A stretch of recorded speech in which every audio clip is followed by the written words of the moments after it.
Hello, my name is Bunny Rolls. This is my TikTok account where you can see more of my cosplay content, and I was supposed to be in full cosplay, but it was warm and sweaty and it did not look good on camera, so you get me with a little headband and makeup on, and that's it. So let's get into it. So we have all seen the influencers with their 40-step skincare routine and $1,500 to $100 sheen hauls a year, everything showers, anti-wrinkle, straws, you get the point.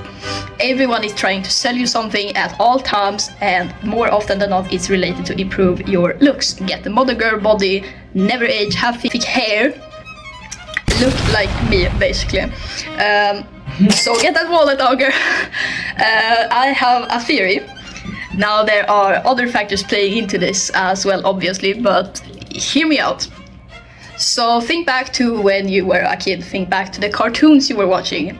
Now I was born in 2005, and my favorite movies to watch were Monsters Inc., Monsters vs. Aliens, Over the Hedge, Flushed Away, Barbie movies, Monster High, and Open Season, to mention a few, and to mention one series as well. My favorite of all time, my special interest even, Lego Ninjago. Now, what do the characters in these shows have in common? The men look like whatever they can be, thin, fat, ugly, pretty, no one cares. Their looks are not the main point. Now look at the female characters. There's like one female character for every 5 males. Second, they always look extremely good, skinny, baby-faced, dolled up, no older than 20 years old over here. And I know this isn't a new take, I'm not saying I'm on some new Socrates over here, but let me talk, okay, let me talk. So all of us ladies grew up watching only conventionally attractive women, except for when they were evil. Say Disney princess villains. Women more often were not portrayed as ugly, old hags. So intentional as or not, at some core level we all learned that pretty equals good and ugly equals bad. So what did we all do when social media dropped? Well, at first the humble millennials created body positivity. You don't have to feel like a monster because you have burn scars or SSH scars or a birth deformity. Basically, you don't have to be 2000s model skinny. I love this. I love the original idea of body positivity. Then, well, it got kinda weird. Look up body positivity on TikTok or Instagram now and you will get 90% obese, mainly women, saying that it's okay to be 200 kilos, girl. You can be healthy and fat. In fact, losing weight is fat phobic. Well, no, take this right, okay? Being 40 kilo isn't healthy. Being 200 kilo isn't healthy. There's a healthy range, alright? And no, I don't hate fat people. I don't hate skinny people. I hate misinformation. Get it right. This video isn't about this though. So we start out with millennials making a good original movement. It turns into fat acceptance / fat liberation, and this whole thing turns into I am fat but I'm still very gorgeous. I am so pretty even though I'm fat. Get me right. Fat people can be pretty, okay? Hold your fucking horses. But see how it's still focused on looks. Because fat liberation movement girls, look at the most popular ones, they still follow every other beauty trend for women except the one point that they are not skinny. They are following the cartoon women formula to every point except having a skinny figure. I'm not done yet. Is it really surprising that when Gen Z grew up, we all have an obsession with staying young and skinny forever? You can't seriously tell me that the cartoons made for children didn't have any impact at all whatsoever. And now I know you're gonna come for me, so I'm gonna use Monster High as an example. I love Monster High, by the way. I'm gonna pull out one of my dolls later, okay? Be unique, be a monster has always been and is still Monster High's slogan, and the whole show was based around you can be weird and we will still accept you. basically, in a nutshell, fucking calm down.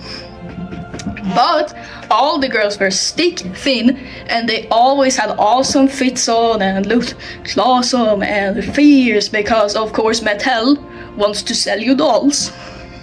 But you cannot tell me that even if they say be unique, be a monster, and at the end of every movie they invite the girl they meet back to join Monster High and they're all best friends.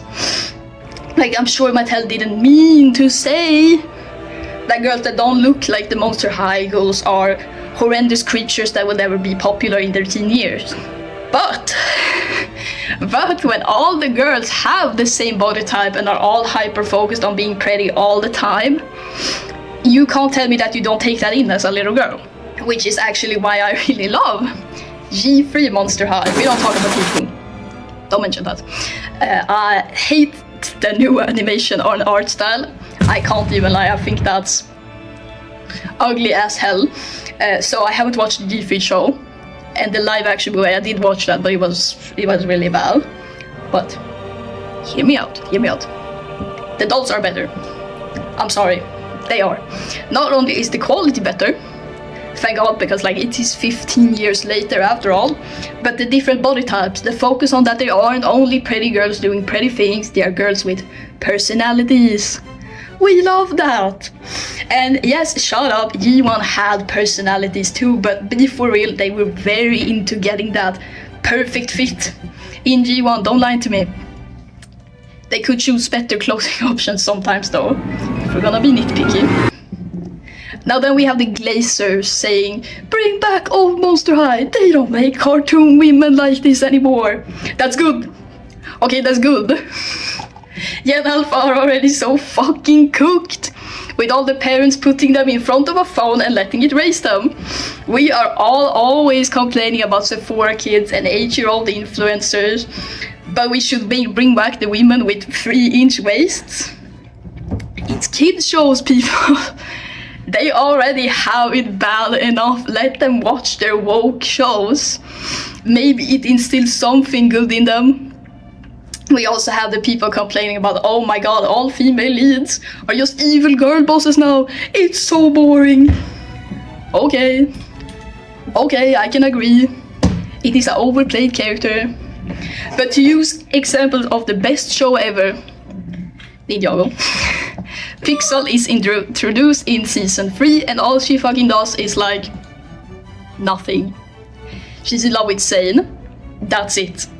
And then she fights sometimes, and also she has a Lego snatched waist. For a bunch of seasons she's just Sane's girlfriend, literally inside of his head. And don't come for me, Nia is pretty goated, even for the early seasons.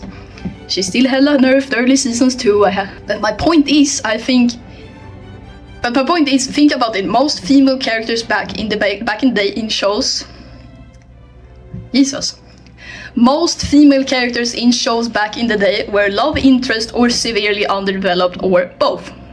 So if I have to choose between girl boss who needs no man or a nothing burger with a corset on, I'll pick the girl boss any fucking day of the week. Though please guys, can we get something new? Can we get a cool, well-written female that does not need a man? Or does need a man, but also maybe like has a career or something? I don't know.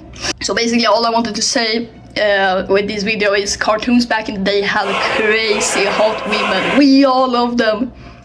But they etched something deeply in there. Combine that with big greedy fucking corporations who wants to earn money off your insecurities, and the big wide social media with 100 million women who look better than you, and oh my god, here's a $1,000 skincare routine you have to do to get glass skin, here's the clothes that Kylie Jenner wears, here's the plastic surgeon that did the Kardashians' boobs.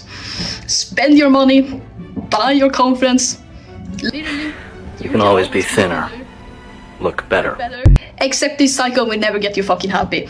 There will always be someone who is prettier, with more stuff, with more surgeries done. And fucking hell, it's impossible to escape it, but if I like help one little girl, or big girl, then goddammit I did something. Alright? You will never be the prettiest, but you can be your prettiest. Alright, stop comparing yourself to literally anyone other than yourself. We have CapCut skinny filters now, and AI, and God knows what. Nothing online is real. So if you want to compare, then compare you today versus you yesterday. And yeah, it's fucking hard. Humanity was basically supposed to see itself in a water pond sometimes. Like, we went from fucking knowing 50 people in your town to being connected to everyone ever worldwide in the blink of an eye. Like, literally less than a generation. Of course, that's gonna have tremendous consequences. I'm getting kind of like off track, I'm sorry. This was supposed to be about cartoon women. Maybe I'll do another video. Subscribe, please. Bye bye, I love you.